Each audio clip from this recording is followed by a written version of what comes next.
organ reproduksi khususnya pada pria dan wanita. Namun sebelum itu, pertama-tama kami akan memperkenalkan diri. Saya sendiri Kimberly Sugayo, dan rekan saya Perdana Siahaan, dan saya Cika Suman.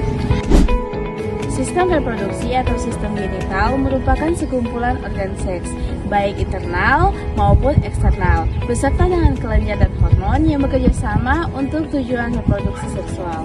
Tujuan utama dari sistem ini adalah untuk memastikan kelangsungan suatu spesies dengan menghasilkan individu yang baru. Proses reproduksi yang pertama adalah maturasi seksual, yang kedua pembentukan gamet, ketiga fertilisasi, keempat kehamilan, dan yang terakhir adalah laktasi. Nah, pada pria, organ utamanya adalah testis.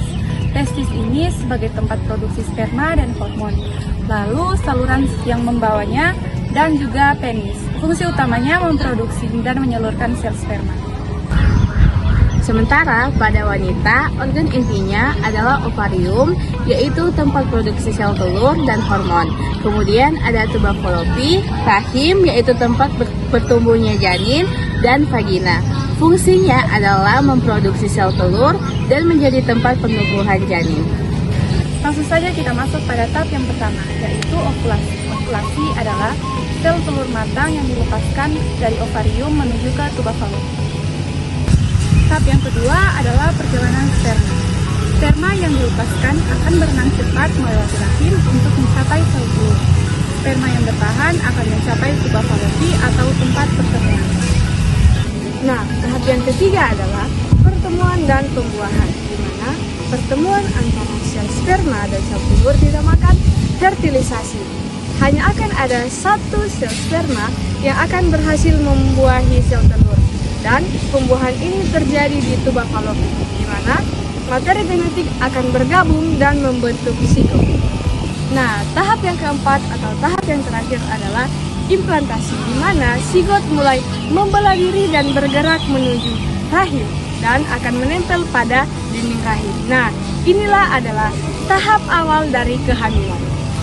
Nah, jadi teman-teman, kedua organ reproduksi pada pria dan wanita merupakan satu kesatuan yang penting dalam keberlangsungan hidup spesies dan juga kesehatan tubuh kita. Lalu, bagaimana sih cara kita merawatnya? Jawabannya sangat sederhana, kebersihan. Menjaga kebersihan organ reproduksi bukan hanya soal kesegaran, tetapi bagaimana cara kita mencegah infeksi dan penyakit yang serius. Berikut ada 3 kunci utama kebersihan yang wajib Anda terapkan.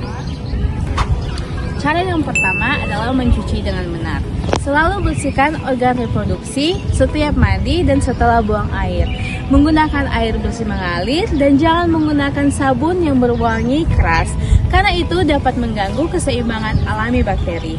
Kemudian untuk wanita, ingatlah cukup mencuci bagian luar saja, yaitu vulva, dan jangan bagian dalamnya atau vagina. Yang kedua, keringkan secara tuntas. Kelembapan adalah tempat ideal bagi bakteri dan jamur untuk berkembang biak. Selalu keringkan area tersebut dengan handuk bersih dan lembut setelah dicuci.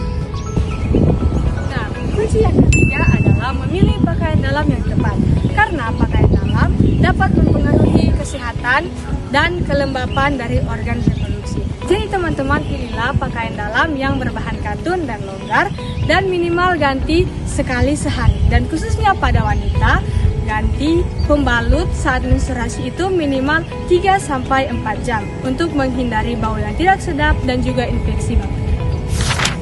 Nah, itu dia teman-teman, proses terjadinya fertilisasi atau pertemuan antara sel telur dan sel sperma. Sekian dari kelompok 11 SCP. Thank you for watching. Bye-bye. Okay.